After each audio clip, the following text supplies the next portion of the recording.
Hi guys, you watching Adhyayanam academy. Myself FCS Atul Jain. आज हम लोग देखो CSET का जो पेपर 2 है लीगल एप्टीट्यूड वाला, उसमें हम लोग डिस्कस कर रहे हैं कंपनी लॉ। राइट, तो देखो स्टार्ट करते हैं कंपनी लॉ से। ये लो जी। तो देखो कंपनी लॉ में हम लोगों को बेसिकली पढ़ना गया है, कंपनीज एक्ट पढ़ना है। कंपनी लॉ में कंपनीज एक्ट पढ़ना है। और देखो आगे चल के भी ना कंपनीज एक्ट में आपको एक्सपर्ट नॉलेज चाहिएगी, क्योंकि देखो आप CSET का कोर्स ज्वाइन किया है आपने, मतलब CS कोर्स ज्वाइन कर रहे हैं आप लोग। और CS कोर्स करने के बाद आपका वर्क प्रोफाइल क्या रहेगा, कंप्लायंस ऑफिसर का। और किस चीज़ के कंप्लायंसेस देखेंगे आप, कंपनीज एक्ट के। और देखो कंपनीज एक्ट के कंप्लायंसेस तभी तो देखेंगे आप जब आपको कंपनीज एक्ट अच्छे से आता होगा। तो इट मीन्स आपको सेक्शन, रूल्स, सबसेक्शन, टिप्स भी होना चाहिए सब कुछ। और इसीलिए जो ICSI है, CS एग्जीक्यूटिव में आपसे कंपनी लॉ में एक्सपर्ट नॉलेज मांगता है। राइट, देखना स्टडी मेट पे सीधा सीधा लिखा मिलेगा एक्सपर्ट नॉलेज। तो स्टार्ट करते हैं देखो कंपनीज एक्ट से। ये जो कंपनीज एक्ट है देखो, पहले ना 1956 हुआ करता था और अब 2013 होता है। तो 1956 खत्म हो गया, अब क्या होता है 2013 होता है। वो अलग बात है, 1956 के कुछ सेक्शन आज भी अप्लाई होते हैं। राइट, वो डिस्कस करेंगे हम लोग। तो पहले 1956 था, अब क्या होता है 2013 होता है। ये जो 1956 था इसमें पहले सेक्शंस होते थे देखो 658, एंड शेड्यूल्स होते थे कितने, शेड्यूल्स होते थे आपके 15। इट मीन्स कंपनीज एक्ट 1956 में टोटल सेक्शन थे 658 और शेड्यूल थे 15। और कंपनीज एक्ट 2013 की अगर मैं बात करूं तो सेक्शन तो हैं कितने देखो 470, एंड शेड्यूल्स हैं कितने, शेड्यूल हैं इसमें 7। तो देखो देखने से तो ये लगता है कि ये जो कंपनीज एक्ट 2013 है ना, ये छोटा हो गया। क्यों, सेक्शन भी कम हो गए और रूल्स भी कम हो गए, या सॉरी शेड्यूल्स भी कम हो गए। राइट, तो देखने से तो क्या लगता है कंपनीज एक्ट 2013 छोटा हो गया। बट ये जो कंपनीज एक्ट 2013 है ना, कहना चाहिए ये थोड़ा और बड़ा हो गया, ये थोड़ा और बड़ा हो गया। क्यों, क्योंकि देखो ये जो 2013 है ना, ये इन्होंने रूल बेस्ड एक्ट बना दिया। ये क्या बना दिया इसको, रूल बेस्ड एक्ट। इसका मतलब क्या है, हर चीज़ के लिए रूल्स प्रेस्क्राइब कर दिए कंपनीज एक्ट 2013 में। तो 1956 में रूल्स मिनिमम हुआ करते थे, नेग्लिजिबल थे, ना के बराबर थे। बट 2013 में रूल्स काफ़ी सारे प्रेस्क्राइब कर दिए। एक्ट इतना सा है तो रूल्स इतने सारे हैं। और हम लोगों को तो एक्ट भी पढ़ना है, रूल्स भी पढ़ना है। CSET लेवल पे तो मुश्किल से 5% 10% है आपके यहाँ ये। बट जब CS एग्जीक्यूटिव में जाएंगे वहाँ तो एक्सपर्ट नॉलेज चाहिए आपको, नेक्स्ट स्टेज में ही, है ना। चलो ठीक है, तो कंपनीज एक्ट 2013 पढ़ना है हम लोगों को, 1956 पढ़ना है। ऑब्वियसली 2013 पढ़ना है, पुराना एक्ट क्यों पढ़ेंगे हम लोग। राइट, बट देखो कंपनीज एक्ट पढ़ने से पहले ना हम लोगों को ये पता होना चाहिए कि भाई सोल प्रोप्राइटरशिप, पार्टनरशिप फॉर्म और कंपनी में क्या क्या डिफरेंसेस हैं। राइट, तो सबसे पहले हम लोग क्या डिस्कस करना चाह रहे हैं, difference between sole proprietorship, partnership firm and company, जिसमें हम लोग फोकस किस पे करेंगे, कंपनी पे। डन। तो देखो सोल प्रोप्राइटरशिप बिजनेस, जैसे आप लोग सब जानते हैं, सोल प्रोप्राइटरशिप में क्या होता है, सिंगल ओनर होता है। तो किस तरह के बिजनेस होते हैं sole proprietorship, like stationery shop, bakery shop, चाय वाला, गोलगप्पे वाला, ये सब क्या है, ये सोल प्रोप्राइटरशिप बिजनेस है जिसमें अकेला मालिक होता है। और पार्टनरशिप फॉर्म की बात करें तो कम से कम 2 पार्टनर चाहिए होते हैं। राइट, और कंपनी की बात करें तो देखो कंपनी ने तो board of directors, share holders, काफ़ी सारे शेयर होल्डर्स होते हैं, डायरेक्टर्स भी होते हैं। राइट, तो इन तीनों में हम लोग आज डिफरेंस डिस्कस कर रहे हैं, जिसमें फोकस करेंगे किस पे, कंपनी पे, क्योंकि हम लोगों को कंपनीज एक्ट पढ़ना है। ठीक है जी, sole proprietor, partnership firm and company. तो फर्स्ट पॉइंट ऑफ डिफरेंस की अगर मैं बात करूं देखो, तो सबसे पहला जो पॉइंट ऑफ डिफरेंस है दैट इज ओनरशिप। ओनरशिप की अगर मैं बात करूं देखो, सोल प्रोप्राइटर में कितने ओनर होते हैं भाई, सोल प्रोप्राइटर में कितने ओनर होते हैं, सोल प्रोप्राइटर में देखो सिंगल ओनर होता है, अकेला मालिक होता है, बस वही सब कुछ देखता है बेचारा। पार्टनरशिप फर्म की अगर मैं बात करूं तो ओनर्स कितने होते हैं, मिनिमम तो 2 होते हैं, और मैक्सिमम हम बात करेंगे सेक्शन 464 में। और ये सेक्शन 464 भी अभी डिस्कस करेंगे वाले हम लोग।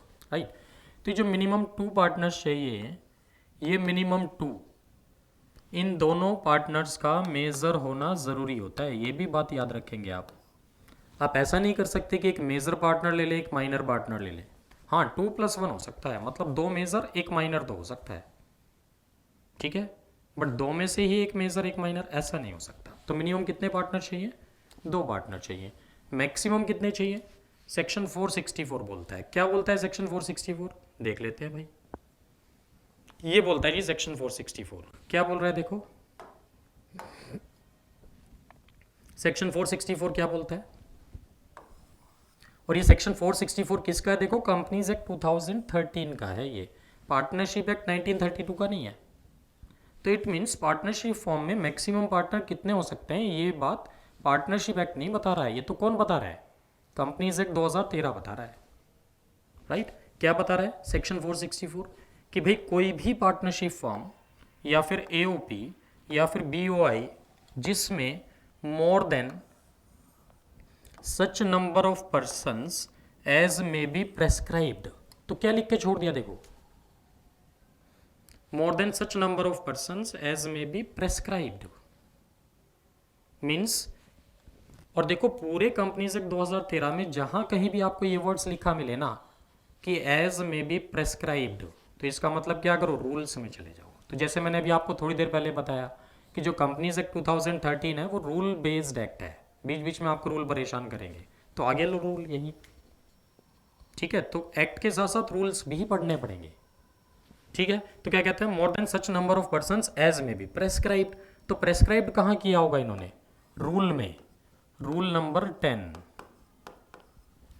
रूल नंबर 10 किसका है? ये rule number 10 of companies miscellaneous rules, companies miscellaneous rules 2014 का है रूल नंबर 10।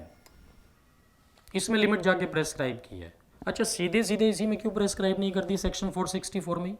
इसलिए कि अगर वो 464 में लिमिट प्रेस्क्राइब कर देते और बाद में इस लिमिट को कभी इंक्रीज या डिक्रीज हुआ तो फिर तो ये सेक्शन चेंज करना पड़ेगा, और सेक्शन चेंज करने का मतलब एक्ट चेंज करना पड़ेगा, और एक्ट चेंज करने का मतलब एक और अमेंडमेंट एक्ट लाना पड़ेगा, और नया अमेंडमेंट एक्ट लाने के लिए लोकसभा में पास कराना पड़ेगा, राज्यसभा में पास कराना पड़ेगा, प्रेसिडेंट की जाके कंसेंट मिलेगी, तब जाके वो अमेंडमेंट एक्ट बनेगा, ठीक है।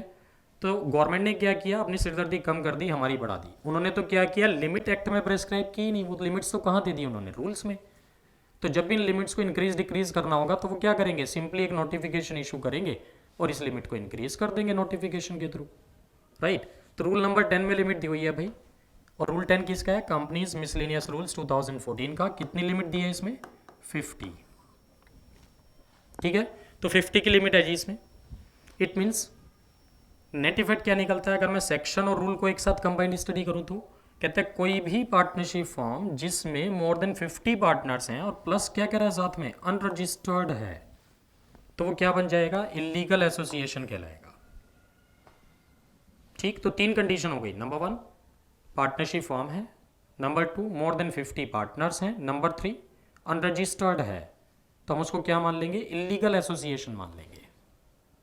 अच्छा, मोर देन 50 है बट रजिस्टर्ड है तो वो लीगल है। अच्छा, equal to and less than 50 है तब तो लीगली लीगल है, चाहे रजिस्टर्ड हो चाहे ना हो। तो इट मीन्स रजिस्ट्रेशन कराना कब जरूरी हुआ? मोर देन 50 है तो registration is compulsory, and equal to and less than 50 है तो registration is optional. Net effect ये निकलता है फिर, ठीक है। और मान लो फॉर एग्जांपल आज की डेट में हमारी पार्टनरशिप फॉर्म में 50 पार्टनर्स हैं और एक नया पार्टनर एडमिट होना चाहता है, तो पहले हम उसको एडमिट करें कि पहले रजिस्टर कराएं? ऑब्वियसली पहले रजिस्टर कराओ, क्योंकि अगर आपने रिवर्स कर दिया, पहले उसको एडमिट कर लिया, तो आपकी फॉर्म में तो 51 पार्टनर हो जाएंगे और अनरजिस्टर्ड पार्टनरशिप फॉर्म में 51 पार्टनर हो ही नहीं सकते। इट मीन्स आपकी फॉर्म इलीगल फॉर्म बन जाएगी, लीगल एसोसिएशन बन जाएगी, और फिर दुनिया की कोई भी ताकत उसको लीगलाइज नहीं कर सकती, ठीक है जी बात। तो रजिस्ट्रेशन कब कराना है? 51 होने से पहले, 51 होने नहीं देना है, उससे पहले पहले रजिस्ट्रेशन करा लेना है। डन। चलो, अगर हम लोग कंपनी की बात करें तो कंपनी की ओनरशिप किसके पास होती है भाई? शेयर होल्डर्स के पास। शेयर होल्डर्स मतलब मेंबर्स। तो कंपनी के जो मेंबर्स हैं वही तो ओनर होते हैं। कंपनी में पैसा किसका लगा है? मेंबर्स का। तो कितने मेंबर्स या कितने ओनर्स होते हैं कंपनी में? पब्लिक कंपनी की बात करूं तो 7, मिनिमम की बात हो रही है ये। प्राइवेट कंपनी की बात करूं तो मिनिमम 2, ओपीसी की बात करूं तो मिनिमम 1। तो मिनिमम नंबर ऑफ मेंबर्स कितने चाहिए? या तो 7 या 2 या 1। Minimum number of members public company में मिनिमम 7, प्राइवेट में 2, ओपीसी में 1। राइट, चलो ठीक है, नेक्स्ट पे चलते हैं जी। सेकेंड पॉइंट ऑफ डिफरेंस पे आते हैं। Second point of difference is ownership versus management. Right, ownership versus management की अगर मैं बात करूं तो देखो, सोल प्रोप्राइटरशिप में ओनरशिप वर्सेस मैनेजमेंट क्या है? सेम है। मतलब बेचारा अकेला ही तो मालिक है और वही सब कुछ मैनेज करता है। ठीक है। और पार्टनरशिप फर्म की बात करूं तो यहां भी ओनरशिप वर्सेस मैनेजमेंट सेम है। क्यों? देखो, आप लोगों ने पढ़ा होगा कहीं 11th-12th क्लास में भी पढ़ा होगा इंडियन पार्टनरशिप एक्ट, अकाउंट्स में भी पढ़ते हैं पार्टनरशिप, तो वहाँ भी थोड़ा बहुत तो थ्योरी पार्ट पढ़ते ही हैं आप लोग। तो उसमें आप लोग क्या पढ़ते हैं कि जो पार्टनर्स हैं वो 2 तरह के होते हैं। एक डोरमेंट पार्टनर्स होते हैं, एक मैनेजिंग पार्टनर्स होते हैं। तो जो डोरमेंट पार्टनर्स होते हैं वो तो बिजनेस में पैसा लगाते हैं और घर पे आराम से सोते हैं। और जो मैनेजिंग पार्टनर्स होते हैं वो क्या करते हैं? वो बिजनेस को मैनेज करते हैं। तो मैनेजिंग पार्टनर्स के केस में क्या हुआ? वो पार्टनर भी है और मैनेज भी कर रहा है। पार्टनर है मतलब ओनर है, और मैनेज भी कर रहा है मतलब मैनेजमेंट भी वही संभाल रहा है। तो देखो, पार्टनरशिप फर्म में भी ओनरशिप वर्सेस मैनेजमेंट सेम हो गया। बट अगर कंपनी की बात करूं मैं तो ownership lying with members and management is lying with directors. तो कंपनी के केस में ओनरशिप एंड मैनेजमेंट दोनों अलग अलग है। ओनरशिप किसके पास है? मेंबर्स के पास है। और मैनेजमेंट किसके पास है? बोर्ड ऑफ डायरेक्टर्स के पास है। राइट। और ये जो बोर्ड ऑफ डायरेक्टर्स हैं, ये जो बोर्ड ऑफ डायरेक्टर्स है ना, इनको अपॉइंट भी वैसे शेयर होल्डर्स ही करते हैं एजीएम पे। ये भी बात याद रखना आप लोग। ठीक है। तो जो बोर्ड ऑफ डायरेक्टर्स हैं कितने कितने चाहिए देख लेते हैं जी एक बार।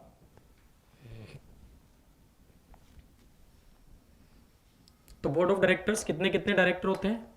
अगर हम लोग बात करें, देखो पब्लिक कंपनी की, किसकी बात करें? पब्लिक कंपनी की, तो कितने डायरेक्टर्स चाहिए आपको? मिनिमम 3 और मैक्सिमम 15। Minimum 3, maximum 15। और प्राइवेट कंपनी की बात करूं तो minimum 2 and maximum 15। And OPC की बात करूं तो मिनिमम 1 एंड मैक्सिमम 15।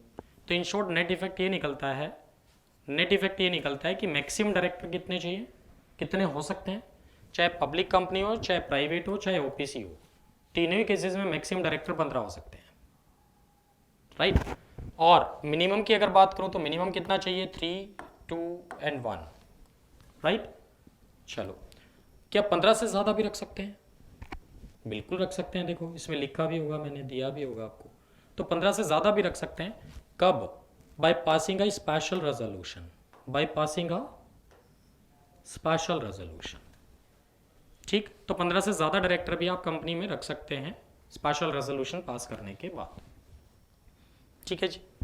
तो इन शॉर्ट नेट इफेक्ट क्या निकला कि मेंबर्स तो कितने चाहिए? मिनिमम 7, 2, 1। मतलब पब्लिक में 7, प्राइवेट में 2, ओपीसी में 1। डायरेक्टर कितने चाहिए मिनिमम? पब्लिक में 3, प्राइवेट में 2, ओपीसी में 1। ठीक है। डायरेक्टर मैक्सिमम कितने हो सकते हैं? 15। 15 से ज़्यादा रखना हो तो स्पेशल रेजोल्यूशन पास कर लो। नेक्स्ट पॉइंट पे आते हैं, नेक्स्ट पॉइंट ऑफ डिफरेंस। तो देखो, जो नेक्स्ट पॉइंट ऑफ डिफरेंस है दैट इज रजिस्ट्रेशन। रजिस्ट्रेशन की अगर हम लोग बात करें तो देखो, सोल प्रोप्राइटर का रजिस्ट्रेशन क्या कंपलसरी होता है? सोल प्रोप्राइटर का रजिस्ट्रेशन क्या कंपलसरी होता है? नहीं, ऑप्शनल है। आप चाहो तो रजिस्ट्रेशन कराओ, चाहे तो मत कराओ। राइट। तो लाइक लोग गली मोहल्ले में दुकानें खोल के बैठ जाते हैं, फोटोकॉपी की दुकान, स्टेशनरी की दुकान, प्रॉपर्टी डीलर का ऑफिस, राइट, कोचिंग इंस्टीट्यूट, छोटे मोटे कोचिंग इंस्टीट्यूट गली में ही खुले होते हैं। तो क्या रजिस्ट्रेशन की रिक्वायरमेंट है? Not required. पार्टनरशिप फर्म की अगर मैं बात करूं तो जैसे भी हम लोगों ने कुछ देर पहले डिस्कस किया था कि अगर आपकी फर्म में मोर देन 50 पार्टनर्स हैं तो फिर तो रजिस्ट्रेशन इज कंपलसरी। कौन बोलता था? Section 464 plus rule number 10। ठीक है। और अगर equal to and less than 50 है, नॉट मोर देन 50 है, तो रजिस्ट्रेशन इज ऑप्शनल। और देखो अगर कंपनी की बात करूं मैं, तो कंपनी का रजिस्ट्रेशन भाई कंपलसरी होता है। किसके पास कराना होता है रजिस्ट्रेशन? आरओसी के पास। ROC stand for registrar of companies, right. और ये जो आरओसी है, जब आप इसको आप आरओसी के पास रजिस्ट्रेशन कराओगे तो आरओसी आपको एक नंबर देगा। उस नंबर को हम लोग क्या बोलते हैं आज की डेट में? सिन नंबर। सिन का फुल फॉर्म क्या है? Corporate identity number. सिन का फुल फॉर्म क्या है? Corporate identity number, right. तो रजिस्ट्रेशन से रिलेटेड थोड़ा सा डिस्कस कर लेते हैं ये चीज़, क्योंकि ये पूछ सकते हैं आपसे और वैसे भी आगे भी काम आएगा आपको, राइट। तो लो जी, रजिस्ट्रेशन से रिलेटेड थोड़ा सा और डिटेल में डिस्कस कर लेते हैं हम लोग। ये लो, तो जैसे मैंने आपको बताया अभी कि रजिस्ट्रेशन की बात डिस्कस कर रहे थे हम लोग भाई। रजिस्ट्रेशन, तो कंपनी का जो रजिस्ट्रेशन है वो कंपलसरी है कि ऑप्शनल है? कंपलसरी है। किसके पास? आरओसी के पास। आरओसी आपको एक नंबर देगा। उस नंबर की बात अगर हम लोग करें देखो, तो वो जो नंबर होता है ना 2006 से पहले, बिफोर 2006, हम उसको रजिस्ट्रेशन नंबर ही बोलते थे। क्या बोलते थे? रजिस्ट्रेशन नंबर बोलते थे। और ये ना 6 डिजिट का होता था, 6 डिजिट का। और ये 6 डिजिट न्यूमेरिक होते थे। ये 6 के 6 न्यूमेरिक डिजिट होते थे। बट अब क्या होता है 2006 के बाद, आफ्टर 2006 हम इसको क्या बोलते हैं? सिन बोलते हैं। सिन की full form corporate identity number. तो पहले हम इसको क्या बोलते थे? रजिस्ट्रेशन नंबर बोलते थे। और कितने डिजिट का होता था? ये 6 डिजिट का होता था। अब हम इसको क्या बोलते हैं? 2006 के बाद सिन बोलते हैं। और सिन नंबर मतलब कॉर्पोरेट आइडेंटिटी नंबर। अब ये कितने डिजिट का है? अब ये 21 डिजिट का है। और ये 21 डिजिट्स अल्फा न्यूमेरिक हैं। मतलब इसमें कुछ डिजिट्स अल्फा हैं और कुछ डिजिट्स न्यूमेरिक हैं। और हर डिजिट का अपना एक मतलब है। तो कितने अल्फा कितने न्यूमेरिक, ये भी मैं बता देता हूँ। ये लो, तो ये 21 डिजिट का अल्फा न्यूमेरिक कोड है। इसमें सबसे पहली डिजिट होती है भाई अल्फा, 5 डिजिट होते हैं न्यूमेरिक, प्लस 2 डिजिट होते हैं अल्फा, प्लस 4 डिजिट होते हैं न्यूमेरिक, प्लस 3 डिजिट होते हैं अल्फा, प्लस 6 डिजिट होते हैं न्यूमेरिक। तो कितने डिजिट का कोड हो गया? 1 और 5 6, 2 8, 4 12, 3 15 और 6 21, राइट। और जो सबसे पहले डिजिट होती है ना भाई अल्फा, ये क्या लिखा होता है? ये या तो यू लिखा होता है या एल लिखा होता है। या तो यू लिखा होता है या एल लिखा होता है। यू का मतलब अनलिस्टेड एंड एल का मतलब लिस्टेड। Listed and unlisted. क्या मतलब है लिस्टेड एंड अनलिस्टेड का? कि स्टॉक एक्सचेंज पे आप लिस्टेड हो या नहीं हो। जो प्राइवेट कंपनीज हैं क्या वो पब्लिक को शेयर इशू कर सकती हैं? नहीं। और देखो कोई भी कंपनी स्टॉक एक्सचेंज पे अपने आप को लिस्ट क्यों कराती है? सो दैट कि उसके शेयर्स की ऑनलाइन ट्रेडिंग हो सके स्टॉक एक्सचेंज के थ्रू। तो लिस्टिंग तो कब कराओगे? जब आप पब्लिक इशू निकालोगे। और जो प्राइवेट कंपनी है वो तो चाह कर भी पब्लिक इशू निकाल ही नहीं सकती। इसलिए प्राइवेट कंपनीज तो क्या होती हैं? अनलिस्टेड की लिस्टेड? प्राइवेट कंपनीज क्या होती हैं? अनलिस्टेड, ठीक है। और अगर मैं बात करूं पब्लिक कंपनी की, तो क्या पब्लिक कंपनी पब्लिक इशू निकाल सकती है? ऑब्वियसली पब्लिक कंपनी तो पब्लिक इशू निकाल ही सकती है। और निकाल सकती है कि निकालना पड़ेगा? मीन्स ऑप्शन है कि ऑब्लिगेशन है? ऑप्शन है। मतलब पब्लिक कंपनी चाहे तो पब्लिक इशू निकाल सकती है, वरना नहीं निकाल सकती। तो पब्लिक कंपनीज जो होंगी, पब्लिक कंपनीज देखो अनलिस्टेड भी हो सकती हैं, लिस्टेड भी हो सकती हैं। तो इट मीन्स अगर पब्लिक कंपनी ने पब्लिक इशू निकाला तो क्या होंगे? लिस्टेड। और नहीं निकाला तो क्या होंगे? Unlisted, right. तो जो नेक्स्ट डिजिट है ना 5 न्यूमेरिक, ये क्या शो करते हैं? आपके नेचर ऑफ बिजनेस को। किसको शो करते हैं? नेचर ऑफ बिजनेस को, कि आपका नेचर ऑफ बिजनेस किस तरह का है। मीन्स आपकी जो कंपनी है, मैन्युफैक्चरिंग कंपनी है, ट्रेडिंग कंपनी है, सर्विस टाइप कंपनी है, इस कोड से ये पता लगता है। और ये कोड ना आरओसी ने खुद के लिए रिजर्व किया हुआ है। मीन्स इस कोड से आप आइडेंटिफाई नहीं कर सकते कि किस कंपनी का नेचर ऑफ बिजनेस क्या है। कौन आइडेंटिफाई कर सकता है? ROC, right. इसके बाद जो 2 डिजिट हैं अल्फा, ये क्या बताते हैं आपको? स्टेट ऑफ इनकॉर्पोरेशन को। स्टेट ऑफ इनकॉर्पोरेशन मतलब मीन्स कि आपकी कंपनी किस स्टेट में रजिस्टर्ड हुई है। स्टेट का नाम लिखा होता है एक तरह से, सिटी का या कंट्री का नहीं। लाइक अगर दिल्ली की कंपनी है तो क्या लिखा होगा? डीएल। कोलकाता की कंपनी है तो क्या लिखा होगा? कोलकाता मतलब स्टेट क्या हुआ? वेस्ट बंगाल, तो WB। मुंबई की कंपनी है तो स्टेट क्या हुआ? महाराष्ट्र। इस तरह से लिखा होता है। तो जैसे गाड़ियों के पीछे लिखा होता है, दिल्ली की गाड़ी है तो DL, है ना, पंजाब की गाड़ी है तो PB, इसी तरह से यहाँ भी लिखा होता है। तो पता लग जाता है कि आपकी जो कंपनी है किसी स्टेट में रजिस्टर्ड हुई है। इट मीन्स आरओसी जो है ना वो स्टेट वाइज है, इसलिए स्टेट का कोड यूज़ किया इन्होंने, सिटी का या कंट्री का नहीं किया, राइट। चलो नेक्स्ट जो 4 डिजिट होती है ना न्यूमेरिक, ये क्या बताते हैं आपको? ईयर ऑफ इनकॉर्पोरेशन को। क्या बताते हैं? ईयर ऑफ इनकॉर्पोरेशन मतलब आपकी कंपनी किस साल रजिस्टर्ड हुई है। तो लाइक 1990 की कंपनी है तो क्या लिखा होगा? 1990। 2020 की कंपनी है तो क्या लिखा होगा? 2020, राइट। और जो 3 डिजिट है ना अल्फा, ये क्या लिखा होता है? ये जो 3 डिजिट अल्फा हैं, ये या तो PTC लिखा होगा या PLC लिखा होगा, राइट। PTC या फिर PLC। C stand for company, C stand for company. अब प्राइवेट के लिए उन्होंने एब्रीविएशन यूज कर लिया PT और पब्लिक के लिए यूज कर लिया PL। तो इट मीन्स PTC लिखा है तो प्राइवेट कंपनी है, PLC लिखा है तो पब्लिक कंपनी है, राइट। और ये 6 डिजिट है ना भाई न्यूमेरिक, ये तो रजिस्ट्रेशन नंबर है जो कि पहले भी होता था। पहले मतलब कब? पहले 2006 से पहले, जैसे मैंने अभी आपको बताया, देखो ये रहा। तो पहले भी कोड कितने डिजिट का होता था? 6 डिजिट का। और सिन नंबर के जो लास्ट के 6 डिजिट हैं तो आज भी वही है, ठीक है। तो नेट इफेक्ट ये निकलता है आज की डेट में जितनी भी कंपनी रजिस्टर्ड होंगी उनको आरओसी रजिस्ट्रेशन नंबर देगा या सिन नंबर देगा। तो जितनी भी कंपनी रजिस्टर्ड होंगी नहीं, उनको तो सिन नंबर अलॉट होगा।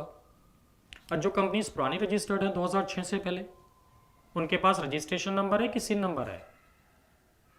उनके पास रजिस्ट्रेशन नंबर था बट अब उसको किस में कन्वर्ट कर दिया? सिन नंबर में।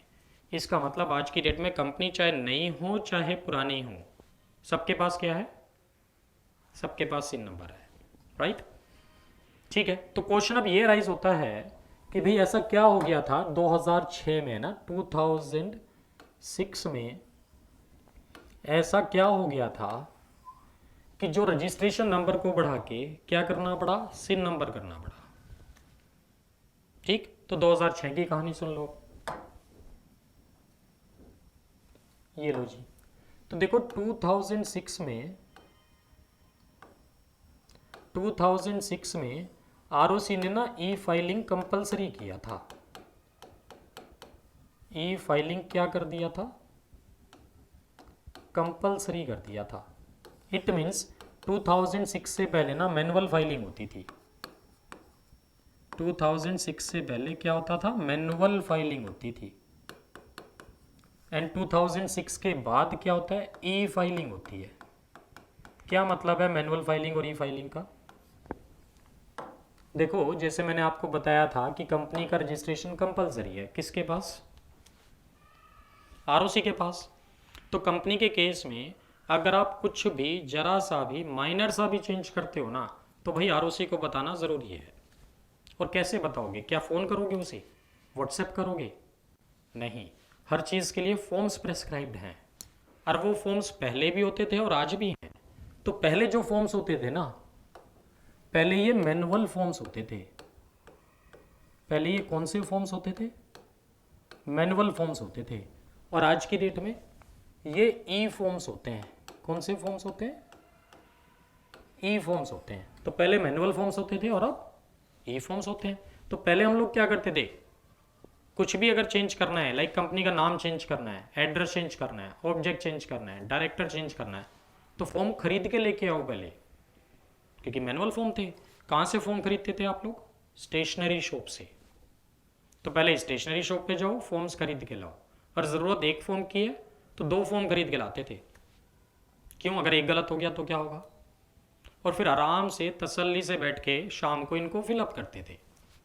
क्यों? कुछ गड़बड़ ना हो जाए, कुछ मैंडेटरी फील्ड छूट ना जाए। और फिर क्या करते थे, अगले दिन पहुंच जाते थे आरओसी ऑफिस। कहाँ पहुंच जाते थे? आरओसी ऑफिस जाना पड़ता था। हम लोगों ने तो ये काम बहुत किए हैं, क्योंकि हमारी जब आर्टिकलशिप हुई थी वो तो उस टाइम पे तो सब मैनुअल फाइलिंग थी। ठीक है, हम लोग तो कब के क्वालिफाइड हैं? 2008 के क्वालिफाइड है। आर्टिकलशिप उससे पहले ही हो गई थी हमारी, 2006 से, राइट। तो आरओसी के पास जाते थे जी फॉर्म लेके, और आरओसी ऑफिस में डबल डबल लाइन लगती थी। एक लाइन लगती थी वेरिफिकेशन की, दूसरी लाइन लगती थी सबमिशन की। लंबी लंबी लाइनें होती थी जी बहुत, वेरिफिकेशन एंड सबमिशन। और देखो वेरिफिकेशन की लाइन में नंबर आता था तो भाई लंच टाइम हो गया, ये लो, राइट। और सबमिशन की लाइन में नंबर आया तो वर्किंग आवर्स खत्म हो गए, वर्किंग आवर्स खत्म हो गए। क्यों? सरकारी ऑफिस था, 15 मिनट पहले विंडो बंद हो जाती थी। ठीक। तो कई बार तो क्या होता था, सुबह जाते थे फॉर्म लेके, शाम को वापस आ जाते थे फॉर्म लेके कि आज तो जमा ही नहीं हुआ, नंबर ही नहीं आया। और अगर फॉर्म जमा हो जाता था तो बड़ा खुश नसीब समझते थे अपने आप को कि चलो यार एक काम तो खत्म हुआ। बॉस भी शाबाशी देता था कि चल बेटा एक काम तो खत्म हो गया ना, ठीक है, राइट। तो ये सिस्टम होता था। कब होता था ये? 2006 से पहले, जब मैनुअल फॉर्म थे। बट आज की डेट में क्या होता है? आज की डेट में तो आरओसी ने क्या कर दिया, ई फाइलिंग कंपलसरी कर दिया और ई फॉर्म्स प्रेस्क्राइब कर दिए। ई फाइलिंग किस साइट से करोगे?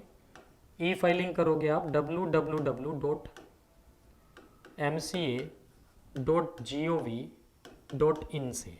MCA मतलब मिनिस्ट्री ऑफ कॉरपोरेट अफेयर्स।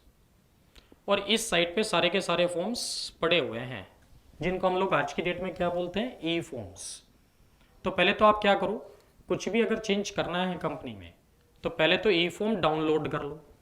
किस साइट से? इसी साइट से। पहले तो क्या करो, ई फॉर्म डाउनलोड कर लो, उसको फिलअप करो और वापस अपलोड कर दो इसी साइट पे, वापस अपलोड कर दो इसी साइट पे। तो मुश्किल से 15-20 मिनट लगते हैं कोई भी फॉर्म फाइल करने में, अगर आपके पास सारे डॉक्यूमेंट्स रेडी हैं तो। ठीक है। और हर फॉर्म के साथ फीस भी देनी है, ये तो आप समझते ही हैं, बिना फीस के तो कुछ काम होगा नहीं भाई। वो फीस भी ऑनलाइन जाएगी, नेट बैंकिंग के थ्रू। ठीक है। तो मीन्स आज की डेट में मुश्किल से 15-20 मिनट लगते हैं कोई भी फॉर्म फाइल करने में। डन? ठीक है।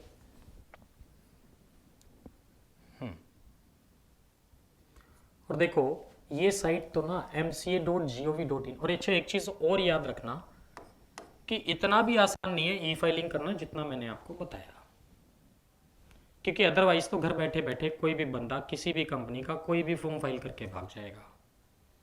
तो ई फॉर्म्स के साथ यूज आया डीएससी का। किसका यूज आया? डीएससी का। डीएससी का full form digital signature certificates.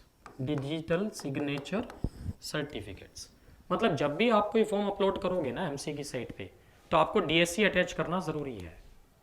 बिना डीएससी अटैच किए कोई भी फॉर्म इस साइट पे अपलोड नहीं होगा और ये डीएससी आपको खरीदने पड़ेंगे। ठीक। तो जब भी कोई फॉर्म अपलोड करोगे उसके साथ आपके डीएससी अटैच होंगे और डीएससी अटैच होंगे तो आरओसी को पता लग जाएगा ये फॉर्म किसने फाइल किया, उसका नाम क्या है, एड्रेस क्या है, फ़ोन नंबर है, सारी डिटेल्स किसके पास पहुंच गई, आरओसी के। और अगर आप ऑथराइज्ड पर्सन नहीं थे तो पुलिस आपके घर पहुंच जाएगी कि भाई आपने ये फॉर्म फाइल किया, कि आपके पास ऑथराइजेशन था, अगर था तो बोर्ड रेजोल्यूशन की कॉपी दिखाओ, नहीं था तो चलो जेल, ये तो साइबर क्राइम है, राइट। तो ये फॉर्म अपलोड होंगे ही नहीं एमसी की साइट पे, कब तक, जब तक कि डीएससी अटैच नहीं होंगे। चलो, तो देखो ये जो mca.gov.in है ना, ये तो इतनी अच्छी साइट है कि भाई इस साइट से आप किसी भी कंपनी की कोई भी डिटेल्स इंस्पेक्ट कर सकते हैं। इस साइट से किसी भी कंपनी की कोई भी डिटेल इंस्पेक्ट कर सकते हैं, ठीक है। और कुछ डिटेल्स तो देखो फ्री ऑफ कॉस्ट हैं, उसको हम बोलते हैं company master data, company master data. तो इस साइट पे फ्री ऑफ कॉस्ट अवेलेबल है, फ्री ऑफ कॉस्ट, कोई पैसे नहीं लगते। कंपनी के मास्टर डेटा में आप लोग क्या देख सकते हैं, कंपनी का नाम क्या है, एड्रेस क्या है, फ़ोन नंबर क्या है, कंपनी की अथॉराइज कैपिटल कितनी है, डायरेक्टर कितने हैं, एजीएम हुई है या नहीं हुई है। और अगर आपको फुल इन्वेस्टिगेशन करना है, फुल इन्वेस्टिगेशन करना है मीन्स आप ये देखना चाहते हो कंपनी का trading P&L balance sheet, auditor report, director report, ये सब पढ़ना चाहते हो, memorandum and articles, each and everything available है, ठीक है, इस साइट पे। बट उसके लिए आपको इंस्पेक्शन फीस देनी पड़ेगी, इंस्पेक्शन फीस लगती है, नॉमिनल फीस लगती है, कह सकते हैं 100 रुपये के आसपास, राइट। तो नॉमिनल फीस लगती है, डन। तो ये सब मैंने आपको बताया किससे रिलेटेड, रजिस्ट्रेशन से रिलेटेड। तो भाई 2006 से पहले रजिस्ट्रेशन नंबर 6 डिजिट का होता था, रजिस्ट्रेशन नंबर ही बोलते थे, और 2006 के बाद हम इसको सिन बोलते हैं, जो कि 21 डिजिट का हो गया। क्यों किया इसको 21 डिजिट का कोड, ई फाइलिंग के लिए, आरओसी को फुल डिटेल चाहिए थी, उन्होंने ये रजिस्ट्रेशन नंबर बढ़ा के 21 डिजिट का कर दिया। चलो जी ठीक है, वापस आते हैं। तो रजिस्ट्रेशन की बात हम लोगों ने खत्म की है। सोल प्रोप्राइटर का रजिस्ट्रेशन ऑप्शनल है, पार्टनरशिप फॉर्म का 50 से ज़्यादा पार्टनर है तो कंपलसरी है, 50 से कम है या 50 है तो ऑप्शनल है। कंपनी का रजिस्ट्रेशन तो हमेशा ही कंपलसरी होता है, अनरजिस्टर्ड कंपनीज तो एक तरह से हो ही नहीं सकती, राइट। चलो जी नेक्स्ट पॉइंट पे आते हैं, लायबिलिटी की अगर हम लोग बात करें तो देखो सोल प्रोप्राइटर की जो लायबिलिटी है, सोल प्रोप्राइटर की जो लायबिलिटी है वो क्या है, अनलिमिटेड है। मीन सोल प्रोप्राइटर बिजनेस को अगर आप बंद करेंगे, बंद करने के टाइम पे अगर आपकी लायबिलिटीज ज़्यादा हैं और एसेट्स कम हैं बिजनेस की, ठीक है, शॉर्टफॉल बढ़ रही है, तो लायबिलिटी का पेमेंट कहाँ से होगा, जो सोल प्रोप्राइटर है या ओनर है उसकी पर्सनल एसेट्स बेच देंगे हम। तो जो सोल प्रोप्राइटर है उसकी पर्सनल एसेट्स हम किस लिमिट तक बेच सकते हैं, उसकी कोई लिमिट नहीं है, that's why it is called unlimited liability, ठीक है। पार्टनरशिप फर्म की बात करूँ तो इनकी भी लायबिलिटी क्या होती है, अनलिमिटेड, मतलब इन लोगों का भी बेचारों का घर तक बिक जाता है। और देखो पार्टनरशिप में भी कौन सी पार्टनरशिप की बात कर रहा हूँ मैं, ट्रेडिशनल पार्टनरशिप की, that is Indian partnership act 1932 के अकॉर्डिंग जो है, ठीक है। आज की डेट में एक नई वाली पार्टनरशिप भी आ गई वैसे, LLP एक्ट 2008। तो लिमिटेड लायबिलिटी पार्टनरशिप में तो लायबिलिटी लिमिटेड होती है, बट हम लोग बात कर रहे हैं ट्रेडिशनल पार्टनरशिप की, राइट। और कंपनी की अगर मैं बात करूं तो कंपनी के जो मेंबर्स होते हैं उनकी लायबिलिटी लिमिटेड होती है जनरली, है ना। और वो लिमिटेड भी जनरली बाय शेयर्स होती है। लिमिटेड बाय शेयर्स का मतलब कि जिसने जितने जितने रुपए के शेयर्स लिए हैं उनकी लायबिलिटी उसी एक्सटेंट तक होती है बस। तो लाइक फॉर एग्जांपल मान लो आपने एक कंपनी बनाई है हम लोग प्राइवेट लिमिटेड के नाम से, तो हम लोग प्राइवेट लिमिटेड है, नंबर ऑफ मेंबर्स कितने चाहिए भाई, मिनिमम 2, मान लो 2 ही हैं जी, इसमें एक तो X है और एक Y है। अब ये मेंबर बने हैं तो शेयर तो खरीदे होंगे ना इन्होंने, X ने शेयर खरीदे हैं 1000 ऑफ ₹10 ईच वाले, तो कितने के हो गए 10,000 के। ऐसे Y ने शेयर खरीदे भाई 1500 ऑफ रुपीज़ कितने वाले 10 ईच वाले, कितने के हो गए 15,000 के। और ये दोनों ही ना 8-8 रुपये तो दे चुके हैं कंपनी को, तो मान लो 8 रुपये ये दे चुके हैं, इसका मतलब 8,000 ये पे कर चुके हैं। अभी अनपेड अमाउंट कितना है 2,000 है। ऐसी अगर मैं इसकी बात करूं तो 1500 इंटू 8 रुपीज़ पर शेयर के हिसाब से ये भी दे चुका है, मतलब कितने दे चुका है 12,000। इट मीन्स बैलेंस जो बचा 3,000 ये अभी क्या है अनपेड है। और मान लो ये जो कंपनी है ना भाई ये वाइंडिंग अप में जा रही है, ये कहाँ जा रही है वाइंडिंग अप में जा रही है। ठीक है, ये कंपनी वाइंडिंग अप में जा रही है और वाइंडिंग अप के टाइम पे कंपनी को 1 करोड़ रुपए की ज़रूरत है, तो क्या इन दोनों का घर भेज दें वो? इस कंपनी में मेंबर ही दो हैं बस? नहीं। तो हम इनकी पर्सनल एसेट से कितना रियलाइज कर सकते हैं? सिर्फ 2000 और 3000, जो बैलेंस अमाउंट है, अनपेड अमाउंट है, और कुछ हम इनकी पर्सनल एसेट से रिकवर नहीं कर सकते। तो इन दोनों की लायबिलिटी पे एक लिमिट होगी, that's why it is called limited liability. Company को चाहे कितने भी पैसे की जरूरत हो, हमें उससे मतलब नहीं है।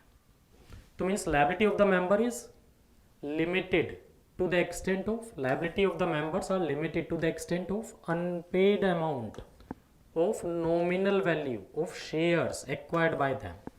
तो जितने जितने रुपए के शेयर्स इन लोगों ने लिए हैं उसकी नॉमिनल वैल्यू में से देख लेंगे कितना अनपेड अमाउंट है, उसी एक्सटेंट तक इनकी लायबिलिटी क्या है, लिमिटेड है बस, उससे ज़्यादा इनकी लायबिलिटी नहीं है। और अगेन नॉमिनल वैल्यू देखना है, देखो मार्केट वैल्यू से कोई मतलब नहीं है।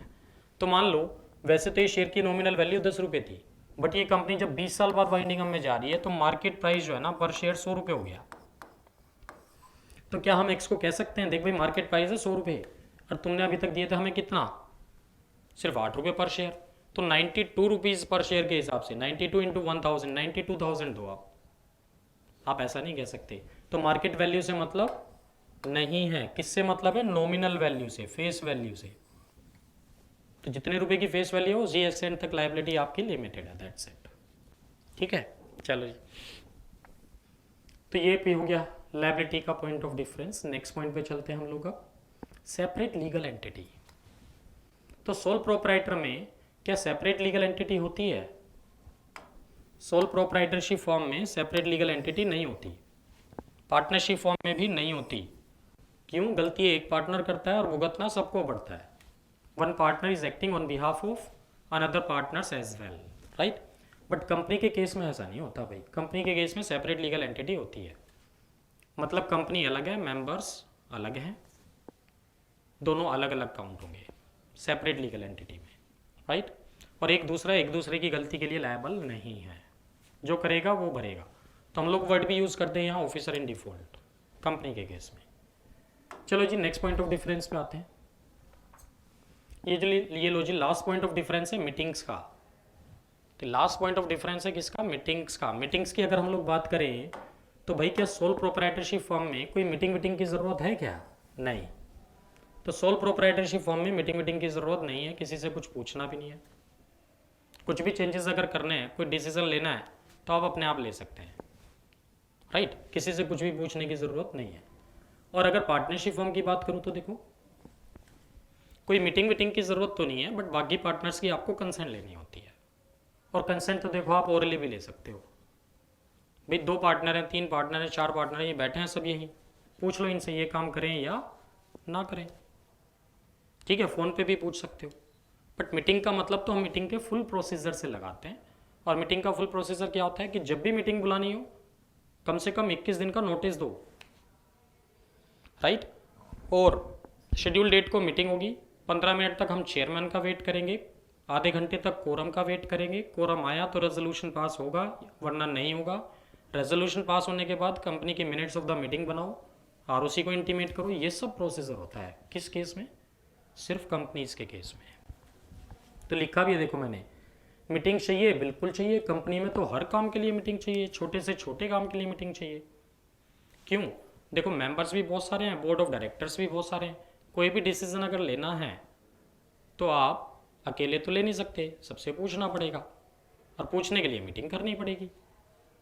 तो नाम चेंज करना है, एड्रेस चेंज करना है, ऑब्जेक्ट चेंज करना है, मीटिंग चाहिए। इवन बैंक अकाउंट खोलना है, मीटिंग चाहिए। डुप्लीकेट शेयर सर्टिफिकेट इशू करना है तो हम लोग पढ़ेंगे कंपनीज एक्ट में, डुप्लीकेट शेयर सर्टिफिकेट इशू करने की फीस सिर्फ 50 रुपये। और कंपनीज एक्ट क्या कहता है? बोर्ड मीटिंग करनी पड़ेगी डुप्लीकेट शेयर सर्टिफिकेट इशू करने के लिए, राइट। तो हर छोटे से छोटे काम के लिए मीटिंग चाहिए। देखो लिखा भी है, meeting is required for all types of changes how ever small it may be. कहता है बिजनेस कितना भी स्मॉल क्यों ना हो, बट मीटिंग तो चाहिए।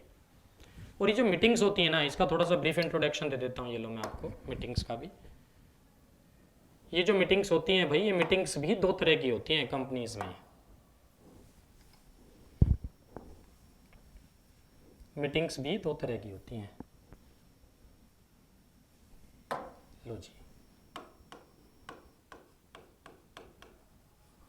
मीटिंग्स भी दो तरह की होती हैं, एक होती है बोर्ड मीटिंग्स, एक होती है जनरल मीटिंग्स। ये लीजिए, एक तो होती हैं बोर्ड मीटिंग्स, ये बोर्ड मीटिंग्स तो किसकी होती हैं, बोर्ड ऑफ डायरेक्टर्स की, और एक होती है जनरल मीटिंग्स। जनरल मीटिंग्स किसकी होती हैं, मेंबर्स की, मेंबर्स मतलब शेयर होल्डर्स की।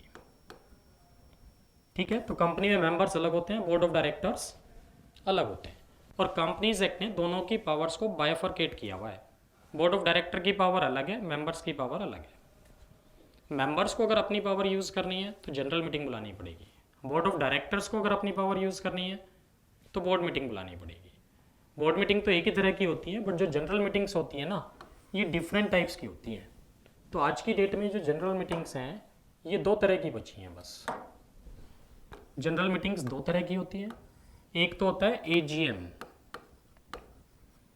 फुल फॉर्म क्या है इसका, एनुअल जनरल मीटिंग, और दूसरा होता है देखो ईओजीएम।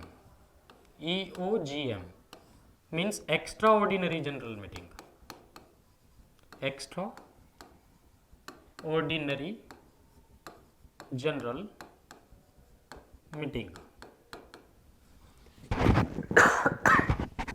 तो भाई दो तरह की मीटिंग्स होती हैं, एक एजीएम और दूसरा ईओजीएम। देखो एजीएम जैसे कि नाम से ही पता लग रहा है, एजीएम मतलब एनुअल जनरल मीटिंग। एनुअल मतलब ये मीटिंग तो हर साल होती है और हर कंपनी को करना है, every year by every company, every year by every company, हर साल करना है, हर कंपनी को करना है। और नहीं किया तो सेक्शन 99 बोलता है, या लेट किया तो पेनल्टी होती है भाई, कितनी, हर साल करना है, हर कंपनी को करना है, नहीं किया तो पेनल्टी है 1,00,000 रुपये प्लस 5,000 रुपये पर डे के हिसाब से पेनल्टी होती है। ठीक, तो क्वेश्चन राइज होता है कि ऐसा क्या डिस्कस करना है इस मीटिंग पे जो हर साल राइज होता है, मतलब हर साल ये मीटिंग करना ज़रूरी है। तो इट मीन्स कि कुछ बिजनेस ऐसे होंगे जो हर साल राइज होते हैं, इसलिए हर साल एजीएम करना ज़रूरी है। तो कौन से बिजनेस हैं जो हर साल राइज होते हैं, ये लो मैं बता देता हूँ थोड़ा सा इसके बारे में आपको। सबसे पहला बिजनेस होता है भाई, सबसे पहला बिजनेस होता है adoption of accounts, adoption of accounts. मतलब देखो कंपनी भी हर साल ट्रेडिंग P&L बैलेंस शीट बनाती है, जैसे हर कोई बनाता है वैसे कंपनी भी बनाती है। तो trading P&L balance sheet accounts बनाए किसने हैं, अकाउंटेंट ने। ऑडिट किसने किया, ऑडिटर ने। और कंपनी में पैसा किसका लगा है, मेंबर्स का।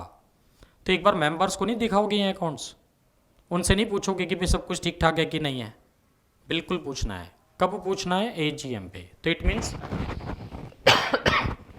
हम लोग क्या करते हैं, एजीएम पे ये अकाउंट्स मेंबर्स लोगों को दिखाते हैं, शेयर होल्डर्स को दिखाते हैं, और उनसे पूछते हैं भाई देख लो सब कुछ ठीक ठाक है ना, इस साल इतनी सेल हुई है, इतने खर्चे हुए हैं, हमसे कुछ पूछना चाहते हैं तो आप पूछ लो। तो क्या मेंबर्स लोग बोर्ड ऑफ डायरेक्टर्स से क्वेश्चन पूछ सकते हैं एजीएम पे, बिल्कुल पूछ सकते हैं और पूछते भी हैं। और जब मोर देन 50% शेयर होल्डर क्या बोलेंगे, अकाउंट सही है जी, बिल्कुल ठीक ठाक है, तब ये अकाउंट्स अडोप्टेड कहलाएंगे, मतलब ये रेजोल्यूशन पास हो गया। अब उसके बाद 49% वाले या 49.9% वाले शेयर कुछ भी बोलते रहे, हमें फ़र्क नहीं पड़ता। तो मतलब सिंपल मेजॉरिटी चाहिए, मोर देन 50% शेयर होल्डर अगर कह देते हैं सब कुछ ठीक ठाक है तो मतलब सब कुछ ठीक ठाक है, राइट। अकाउंट्स अडोप्ट हो गए तो उसके बाद सेकंड बिजनेस होता है भाई declaration of dividend, declaration of dividend. तो कंपनी हर साल डिविडेंड भी डिक्लेयर करती है, तो फिर डिविडेंड डिक्लेयर होता है। डिविडेंड भी कौन डिक्लेयर कर रहा है, share holders. Third one appointment of directors, appointment of directors.